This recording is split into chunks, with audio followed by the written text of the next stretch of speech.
Почитувани представници на медиумите, почитувани граѓани.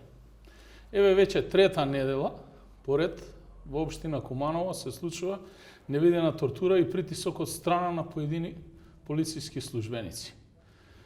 Јас како кандидат за градоначалник и сите мои подржувачи и активисти во штабот за наше Куманово се предмет на физичко и друго следење од страна на поедини лица вработени во Министерство за внатрешни работи.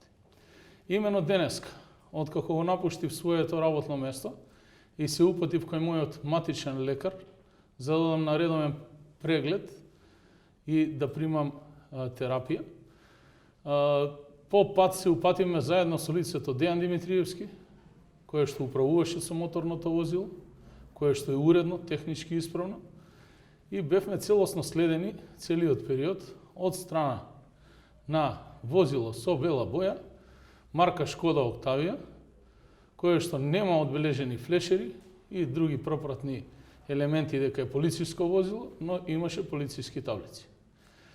При тоа, возачот на моето возило потврди дека се работи за лицето кое што е возач на актуелниот началник на СВР Куманово Стојанче Величковиќ. Застанавме неколку пати, тој истиот застана зад нас или не поминуваше на куси периоди и чекаше повторно да тргнеме. И кога продолжиме, на моментот кога виде дека е забележан, а сето тоа е и уредно фото и видео документирано, веднаш потоа го напушти местото на настанот и после неполна минута бевме зауставени од страна на одбележано полициско возило во присуство на 3 полициски службеница, кои што на многу непрофесионален начин пристапија до возачот, ги побараа документите од него. На мене не сакаа воопшто нити да ми одговорат на ниту едно прашање и потоа се вклучив во лајф на една од социјалните мрежи кои што ги поседувам. Сето тоа што беше направено, бевме задржани некаде околу час и половина. Побарав објаснување од нив, бидејќи нема објаснување зошто сме зопрени, рекоа дека се работи за рутинска контрола, го спречи одвивањето на сообраќајот на улица Лесковачка, потоа во неколку наврати и самите го препршија законот во сообраќај и ни дадоа насоки да ги следиме каде што со флешери и полициска придружба првично не одведува во непознат правец, а дополнително на технички преглед каде што беше извршена рутинска и техничка контрола на возилото. Целиот период полициските службеници беа крајно непрофесионални и најпрво им побарав истите да се идентификуваат и на моето барање неколку пати го одобрија тоа, ги дадоа своите значки, додека третото лице реше дека нема значка и е само полициски приправник и го кажа своето име и презиме. При моето барање, откако заврши техничката и рутинска контрола на возилото и беа восстановени неточни податоци, побарав да ми биде издадена потврда за задржување од повеќе од 15 минути, што лично тоа го одбија, додека на лицето кое што управуваше со моторното возило ги издадоа тие потврди.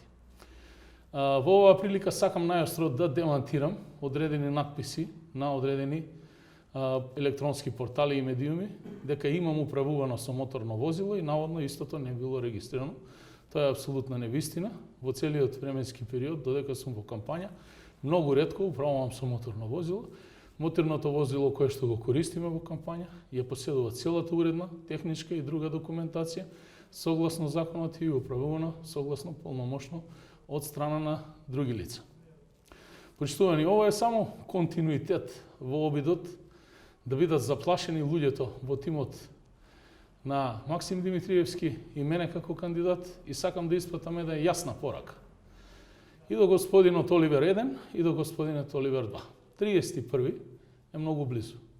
Граѓаните ќе видат со каква нереална власт, која што од страна на вас поединци се трансформира за жал во режимска власт, се соочуваме, и тоа остро ќе го казни во Куманово на 31, бидејќи кај нас притисоци не поминуваат.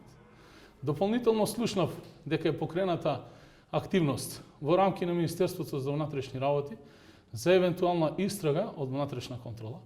Па сакам при тоа, за да не се водиме по системот каде ја те суди, каде ја те тужи, Да го подсетам министерот Спасовски, дека веќе од штабот за наше Куманово имаме пријавено неколку кривични дела, кои што се работат согласно законот, а се поврзани действија со изборниот процес. Едното е за физичкиот напад и насилно однесување, растурање на собир на локација Долно Којнаре, а другата е за изнудување на подкуп во изборен период. Се уште нема никаква повратна информација до пријавителите.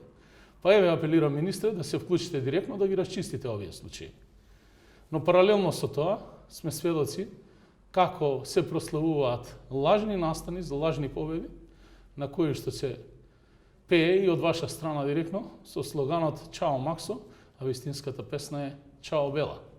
Тоа имавме можност да го научиме во некои добри времења, кога барем се боревме за истите вредности.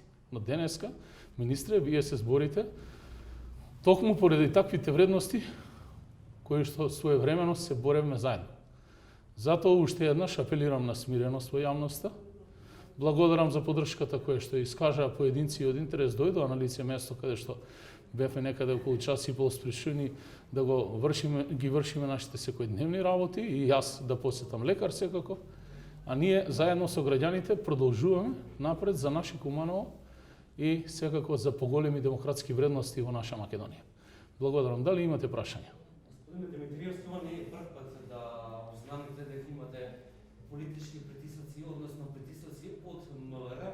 Ако не се лажам, пред 4 недели додека бевте во таа изборна трка за каде што ги обзнанувавте вашите идеи што, како и зошто се кандидирате, дека има притисоци од МВР не само кон вас, туку и кон работење во општината, меѓутоа и кон еден од кандидатите за советници токму за Куманово. Сметате дека ова е директен атак кон вас заради реваншизам, поради партиски недоразбирање, бидејќи доаѓате, сега сте исклучени од СДСМ, меѓутоа сте актуелен кандидат за градоначелник. Па нема се уште одлука за моје исклучување од партијата. Јас тоа во многу наврати сум го повторил и ќе се држам согласно статутарните и законски регулативи.